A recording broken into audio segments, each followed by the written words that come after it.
अंगवस्त्र के साथ सम्मान सर थोड़ा साथ में प्रदेश की संस्कृति को दिखाता हूँ। बहुत बहुत आभार। माननीय कंवरपाल साहब से मैं निवेदन करूंगा अपने शिक्षा का सम्मान पीछे ताली जोरदार होनी चाहिए और एक छोटा सा समय चिन्ह सर साथ में जाइए के लिए भी सर आप भी साथ थोड़ा ज्वाइन कीजिए। बहुत बहुत आभार, बहुत बहुत धन्यवाद। खास मौका आज हम सब के लिए है और आज हम आपको बताएं कि 1 अप्रैल 2024 से विधिवत आरंभ विद्यालयों की जो कल्पना है उसको आज साकार करने जा रहा है। जो सपना था वो मूल रूप आज धारण करने जा रहा है। जो इच्छा शक्ति माननीय प्रधानमंत्री महोदय की थी। प्रधान साहब का बहुत बहुत आभार हम व्यक्त करते हैं इस उपहार देने के लिए और पूरे देश में एक राज्य को चुनना है। शुरुआत कहीं से होनी, पूरे देश में सभी मैं सपना देखा था सरकारी स्कूलों में जैसे पढ़ाई होती थी, लेकिन आज जब मैं उस सिनेरियो को देखती हूँ या मैं 5 साल पहले जब सुविधाएं दी हैं उन सुविधाओं की हेल्प से हम आज के प्रशासन को, आज की एजुकेशन को अच्छे से डेवलप कर रहे हैं और हम उम्मीद करते हैं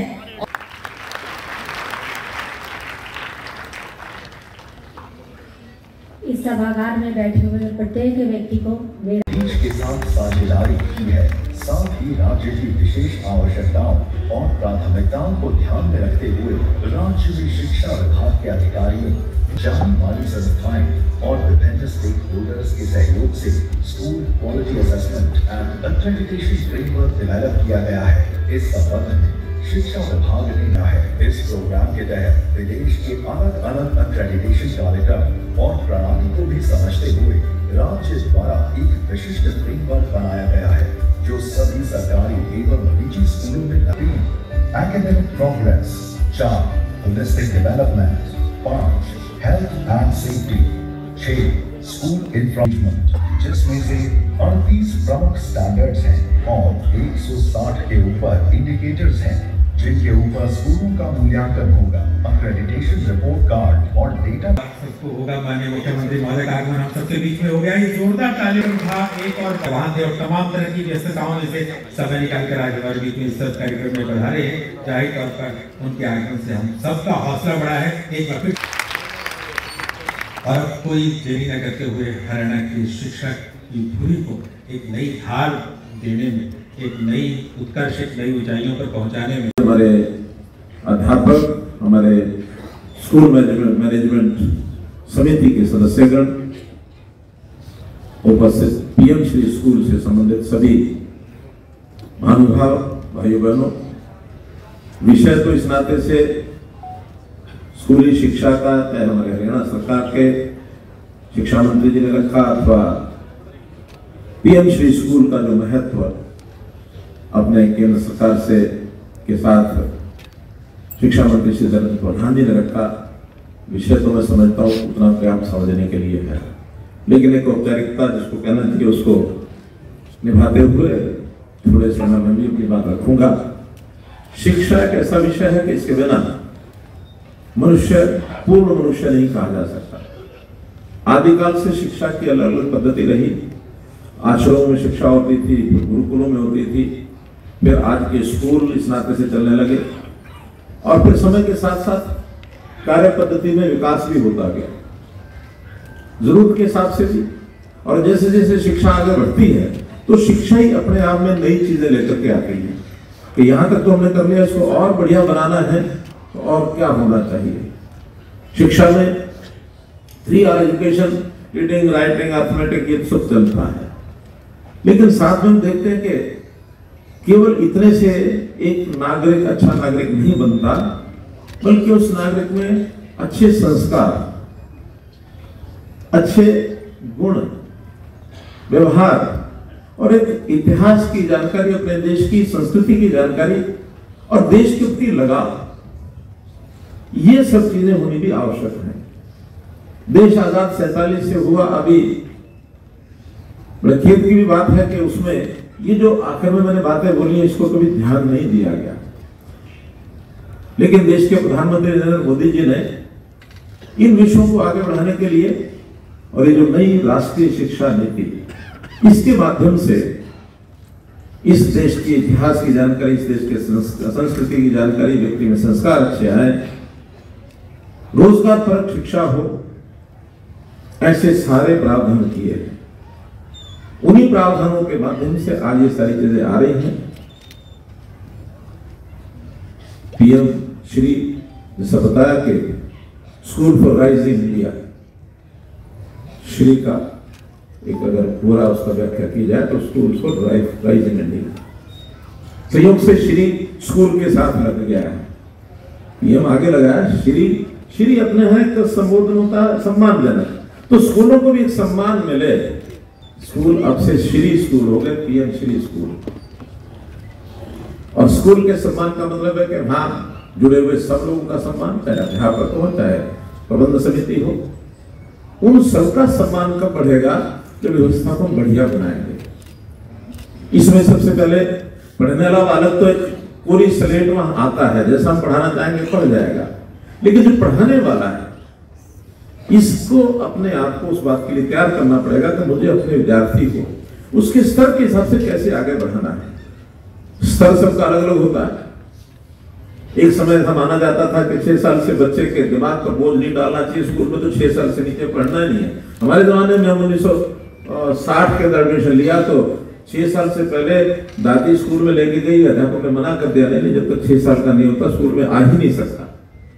और आज समय बदल गया कि 3 साल के बाद स्कूल में जाना ही जाना है। प्री स्कूल, ये 3 से 6 तक प्री स्कूल में पढ़ेगा, बाद में फिर स्कूलिंग होगी। अलग अलग नामों से अलग अलग चीजों से चलती रही।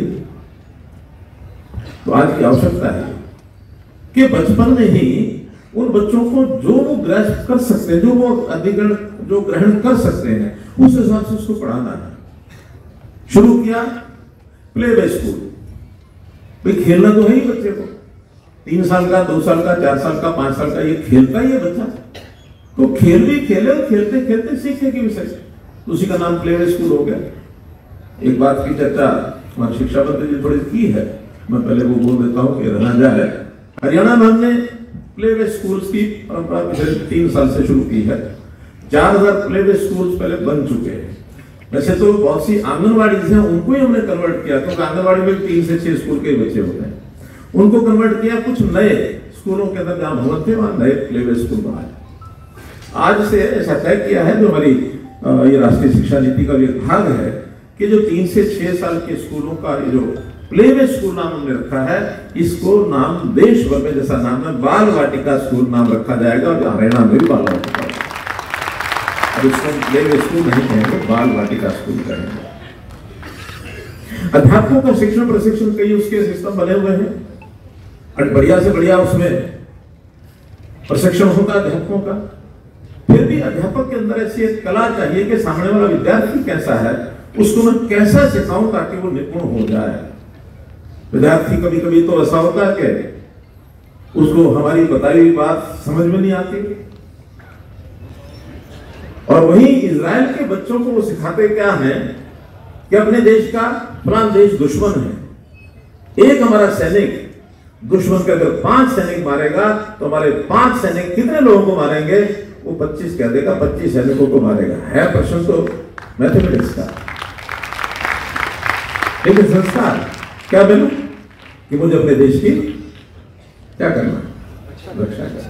आपका और सैलरी भी आप देश में सबसे ज़्यादा दे रहे हैं। अच्छा, तब भी बच्चों की कमी क्यों है स्कूल में? नहीं, बच्चे की कमी नहीं है, बच्चे अब बढ़ रहे हैं, हमारे संख्या हमारी बच्चों की बढ़ रही है। और जिस प्रकार की व्यवस्थाएं सारी हमने की हैं, देखिए शिक्षा के मामले में ना, शिक्षा कोई ऐसी चीज़ नहीं जिसको आप आज कोई सड़क बना दो तो आपको दिखाई देगी, बिल्डिंग बनी दिखाई देगी।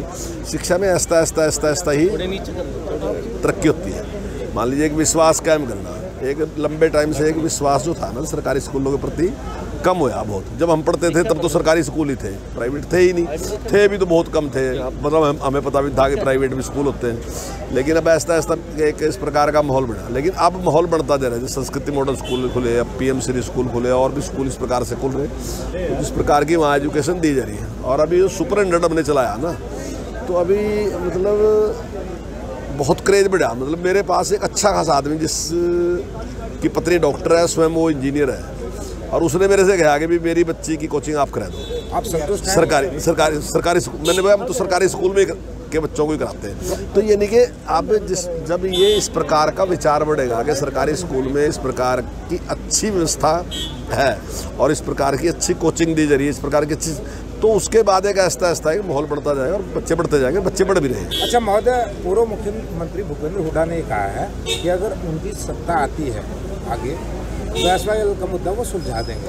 नहीं, काफ़ी लंबे टाइम तक सत्ता उन्हीं के पास रही। 10 साल तक तो चौधरी भूपेंद्र सिंह हुड्डा ही रहे, उससे पहले चौधरी बंसी लाल बहुत लंबे टाइम तक रहे, चौधरी बदन लाल जी बहुत लंबे टाइम तक रहे, यानी कि इतने लंबे टाइम में वो सुलझा नहीं सके और अब कह रहे कि हम सुलझा देंगे।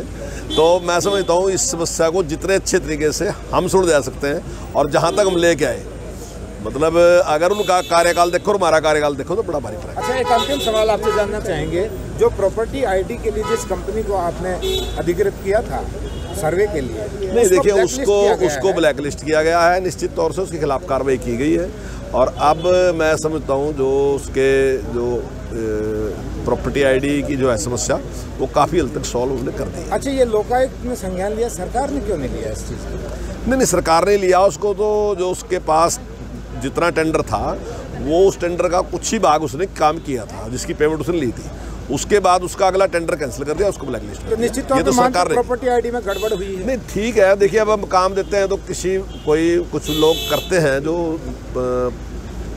पूरी तरीके से ठीक काम नहीं होता तो उनके खिलाफ कार्रवाई करते हैं। कोई ये पहला केस नहीं है, ऐसे बहुत से लोग हैं जो ऐसा काम करते हैं और मान लीजिए वो ठीक क्वालिटी का काम नहीं करते तो उनके खिलाफ कार्रवाई करते हैं, इसके खिलाफ भी कार्रवाई की। शुक्रिया। मैं आप सभी को आज की महत्वपूर्ण कार्यक्रम के अवसर पे दशहरा की शुभ अवसर पे शुभेच्छा देता हूं, बधाई देता हूं। प्रधानमंत्री नरेंद्र मोदी जी की एक सौगात आपकी राज्य में भी आज शुरू हो जा रहा है। पिछले जुलाई 29 को जब प्रधानमंत्री अखिल भारतीय शिक्षा समागम में देश की 6,207 स्कूलों की उनके लिए आर्थिक अनुदान 630 करोड़ रुपया का पहला पेज का उन्होंने लोकार्पित किया, उस समय में हरियाणा का भी लगभग 250 स्कूल की भी चयन किया गया था। आज वहां की कुछ चुनिंदे सदस्य उपस्थित हैं। मित्रों, आज शिक्षा विभाग ने अनेक प्रकार की सुधार के कार्यक्रम, नए आयामों की, नए उपक्रम की भी आज इस कार्यक्रम में लोकार्पण किया। लेकिन मैं एक विषय मेरे को अच्छा लगा, मैं आपके सामने सार्वजनिक रूप में कहूं, हरियाणा में शिक्षक नियुक्ति और तबादला एक उद्योग था, उसको आज मनोहर लाल जी ने एक पारदर्शी प्रक्रिया डाल के, अभी मेरे को शिक्षा मंत्री जी कह रहे थे, जितने लोगों की ऑनलाइन